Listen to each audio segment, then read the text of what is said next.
Victor Furnace Company, Salem, Missouri. Things that were probably built in the 50s or 60s. Depending on the size of your house, this thing gets me about 12 hours completely full. It's a decent sized chamber in there. Just smolders. Cycles it based on the temperature in here. It cycles the fan on. Blows air in and out of the house. Draft door.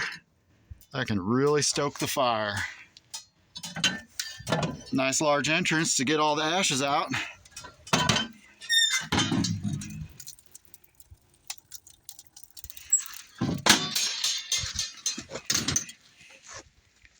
Kept us warm during the snowstorms.